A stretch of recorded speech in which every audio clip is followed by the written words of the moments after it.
Kisah ayah dan ibu kedua putranya. Khotbah ini disampaikan oleh sang guru ketika sedang berdiam di Sawathi, tepatnya di Jetawana, tentang Sorea Thera, sang bendahara. Kisah ini bermula dari kota Sorea dan berakhir di kota Sawathi. Tatkala yang tercerahkan sempurna sedang berdiam di kota Sawathi, kejadian berikut terjadi di kota Sorea. Seorang putra bendahara bernama Sorea bersama sahabat karibnya duduk di sebuah kereta, didampingi rombongan dalam jumlah besar berangkat menuju kota untuk mandi. Pada saat itu, Mahakacayana Thera yang hendak pergi ke kota Sorea untuk berpindah patah, memakai mantelnya di pinggir gerbang kota. Ketika putra bendahara yaitu Sorea melihat tubuh sang Thera yang berwarna keemasan, ia berpikir dalam dirinya, "Oh, seandainya sang Thera ini menjadi istri saya, seandainya tubuh istri saya berwarna keemasan seperti tubuhnya." Seketika pikiran itu terlintas dalam benaknya, Sorea langsung berubah wujud dari seorang lelaki menjadi seorang wanita. Ia turun dari tandunya dengan tersipu malu dan merasa takut. Para pendampingnya, karena tidak memahami apa yang sedang terjadi, berkata, "Apa maksudnya ini? Apa maksudnya ini?" Sorea, yang telah berubah wujud menjadi seorang wanita, berangkat menuju Takasila. Orang yang ikut bersama tandunya mencarinya ke segala tempat, tetapi tidak berhasil menemukannya. Ketika semua anggota rombongan telah selesai mandi, mereka pulang ke rumah. Mereka ditanyai, "Di manakah putra bendahara?" Mereka menjawab, "Kami beranggapan bahwa setelah mandi, ia pasti telah pulang ke rumah." Kedua orang tuanya mencarinya ke segala tempat, tetapi karena tidak berhasil menemukannya, meratap dan menangis. Dan setelah menyimpulkan bahwa ia telah meninggal, mereka mengadakan upacara kremasi untuknya.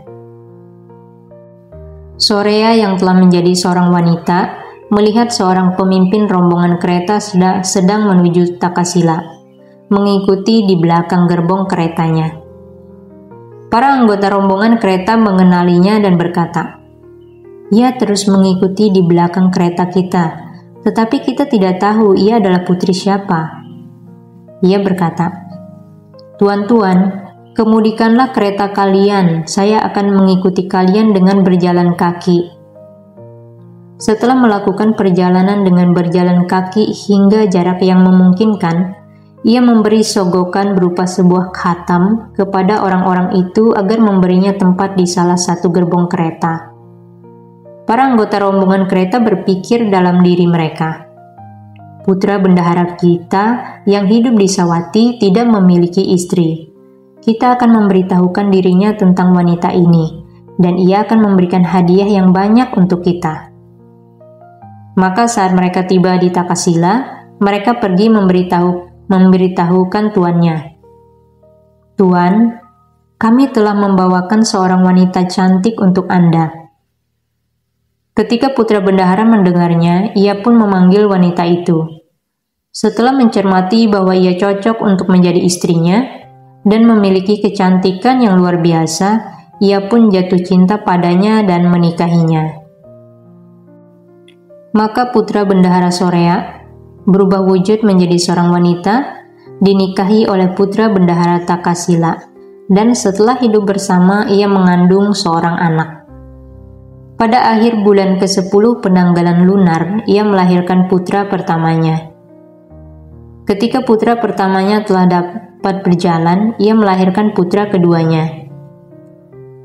Dengan demikian, Sorea menjadi ayah dari kedua putranya yang dilahirkan di kota Sorea, dan juga menjadi ibu dari kedua putranya yang lahir di kota Takasila, sehingga secara keseluruhan menjadi orang tua dari keempat putranya. Kala itu, putra bendahara yang merupakan orang yang ikut bersama tandunya, berangkat dari kota Sorea dengan 500 kereta, dan tiba di kota Takasila, memasuki kota sambil duduk di atas tandunya. Pada saat itu, Sorea sang wanita berdiri di depan jendela lantai teratas kediamannya sambil memandang ke bawah jalan.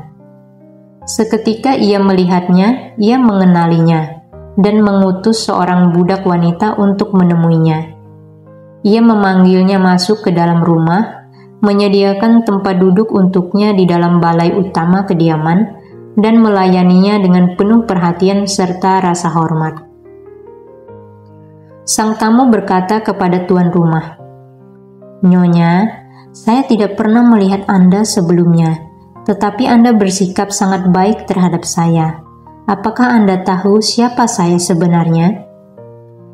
"Ya Tuan, saya tahu persis siapa Anda sebenarnya." "Apakah Anda berdiam di kota Sorea?" "Ya Nyonya." Kemudian tuan rumah itu atau Sorea menanyakan keadaan kedua orang tuanya serta mantan istri dan anak-anaknya.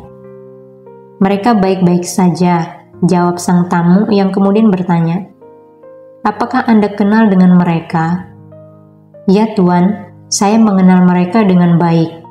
Dan Tuan, mereka memiliki seorang putra. Di manakah ia berada?" "Nyonya, saya mohon Anda jangan membicarakan tentang dirinya. Suatu hari, ketika sedang duduk bersama di atas tanduk, kami pergi keluar kota untuk mandi, dan ia tiba-tiba menghilang. Kami tidak mengetahui kemanakah ia pergi ataupun keadaannya sekarang. Kami mencarinya ke segala tempat, tetapi tidak dapat menemukannya. Pada akhirnya kami memberitahukan kedua orang tuanya. Lalu mereka meratap dan menangis sambil mengadakan upacara penghormatan untuk jasadnya." "Tuan, saya adalah dirinya." "Pergilah Nyonya." "Apa yang Anda katakan?" "Ia adalah sahabat karib saya. Ia bagaikan seorang pemuda surgawi. Ia adalah seorang lelaki." "Tidak apa-apa Tuan, saya adalah dirinya. Semuanya sama." "Bagaimana penjelasan tentang hal ini?" tanya sang tamu. "Apakah kamu ingat ketika melihat Maha Kacayana pada hari itu?" tanya tuan rumah. "Ya, saya ingat ketika melihatnya."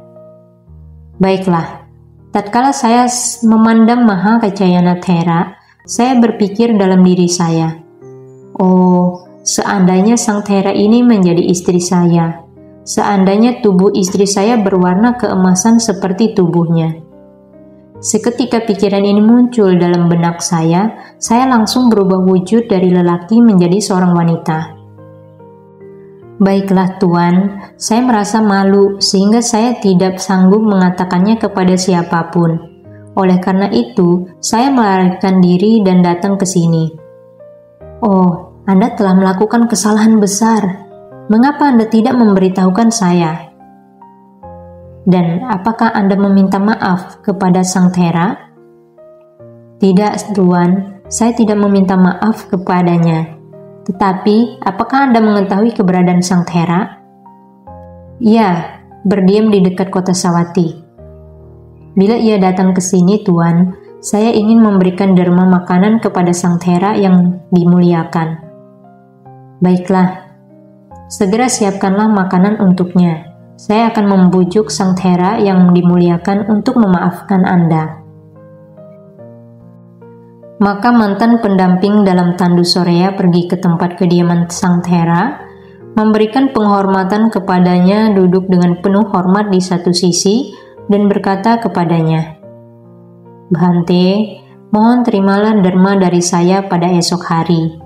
Sang Thera menjawab, "Wahai putra bendahara, bukankah kamu adalah tamu di tempat ini?" "Bhante, mohon Anda jangan menanyakan apakah saya seorang tamu atau tidak. Mohon terimalah derma dari saya pada esok hari." Sang Thera menerima undangan tersebut, dan derma makanan pun disiapkan untuk sang Thera di dalam rumah itu. Pada keesokan harinya, sang Thera datang dan berdiri di depan pintu rumah itu. Kemudian, setelah membawa wanita itu atau Sorea, ia menyuruhnya bersujud di kaki sang Thera dan berkata, "Bhante, mohon maafkanlah teman saya." Sang Thera berkata, "Apa maksudnya ini?" Putra bendahara berkata, "Bhante, Wanita ini dulunya merupakan teman lelaki yang paling dekat. Suatu hari, ia memandang Anda dan pikiran tersebut muncul dalam benaknya. Dan ia pun segera berubah wujud dari seorang lelaki menjadi wanita. Mohon maafkan dirinya, Bhante. Sang Thera berkata, baiklah, silakan bangun. Saya memaafkan kamu. Seketika Sang Thera mengucapkan kalimat, saya memaafkan kamu. Sorea langsung berubah kembali dari seorang wanita menjadi seorang lelaki. Sesaat setelah ia berubah menjadi seorang lelaki, putra bendahara Takasila berkata kepadanya, kawan, karena kamu adalah ibu dari kedua anak lelaki ini dan saya adalah ayah mereka, maka mereka adalah putra kandung dari kita berdua. Oleh karena itu, kita tetap hidup bersama di sini. Janganlah bersedih. Sorea menjawab, teman, saya telah mengalami perubahan dua jenis kelamin dalam satu masa kehidupan. Pertama, saya adalah seorang lelaki, lalu saya menjadi seorang wanita, dan kini saya telah kembali menjadi lelaki. Pertama, saya menjadi ayah dari kedua orang anak lelaki, dan sekarang saya menjadi ibu dari kedua orang anak lelaki. Janganlah memikirkan hal itu. Setelah mengalami perubahan dua jenis kelamin dalam satu masa kehidupan, saya tidak akan lagi menjalani kehidupan perumah tangga. Saya akan menjadi seorang biku di bawah bimbingan Sang Thera yang mulia. Itu adalah kewajibanmu menjaga anak-anak ini. Jangan menelantarkan mereka. Setelah berkata demikian, Sorea menciumi kedua putranya dan memeluk mereka. Setelah menyerahkan mereka kepada ayah mereka, ia pergi dari rumah itu dan menjadi bikhu di bawah bimbingan Sang Thera. Sang Thera menahbiskan Sorea menjadi anggota sangga, menerima ikrarnya secara penuh dan kemudian membawanya pergi ke Sawati, dan tiba di kota itu dengan tepat waktu. Setelah itu ia dikenal sebagai Sorea Thera. Ketika para penduduk desa itu mengetahui kejadian tersebut, mereka merasa tergugah dan gembira. Dan setelah menghampiri Sorea Thera, mereka bertanya kepadanya, Bhante, apakah laporan tersebut benar adanya? Ya, para umat. Bhante, duduk persoalannya adalah seperti ini. Dikatakan bahwa Anda merupakan ibu dari kedua orang tua, kedua orang putra dan juga ayah dari kedua orang putra. Di antara kedua pasang putra Anda, manakah yang lebih Anda sayangi? Saya lebih menyayangi kedua putra yang memiliki saya sebagai ibu mereka.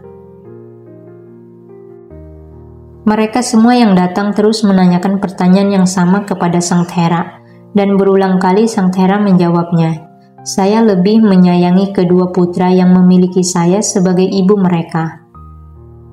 Kemudian Sang Thera menarik diri dari kerumunan orang-orang.